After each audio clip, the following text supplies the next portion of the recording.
Hi ఎవన్. ఈరోజు మన దగ్గర ఒక చిన్న గమ్మతైన ప్రాబ్లమ్స్ వచ్చినాయి. కార్స్ వచ్చినాయి, పాత కార్సే, కొంచెం ప్రాబ్లమ్స్ ఉన్నాయి చిన్న చిన్నవి. అబ్జర్వ్ చేయరు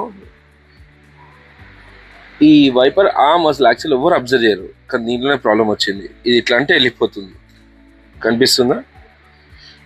సో మనం దీన్ని రిప్లేస్మెంట్ చేయాలి. ఇవి చిన్న చిన్న ప్రాబ్లం.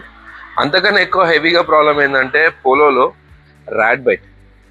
అసలు ఇది ఎక్స్పెక్ట్ కూడా చేయరు.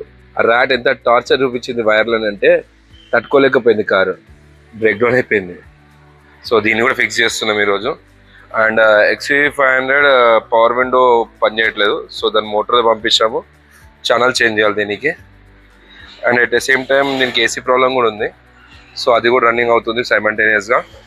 సో నా దగ్గర వర్క్ ఏదైనా సరే కానీ వచ్చినా సింపుల్గా నీట్గా కూర్చొని స్టెప్ బై స్టెప్ ఫాలో అయ్యి చేసేస్తాను.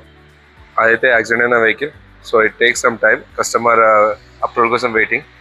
ఇంకా నా దగ్గర హెక్సా వచ్చింది ఈరోజు. హెక్సాకి వచ్చేసి EGR వాల్ చేంజ్ చేయాలి, టర్బో కూడా చేంజ్ చేయాలి. సో ఇది ఆటోమేటిక్ వెహికల్.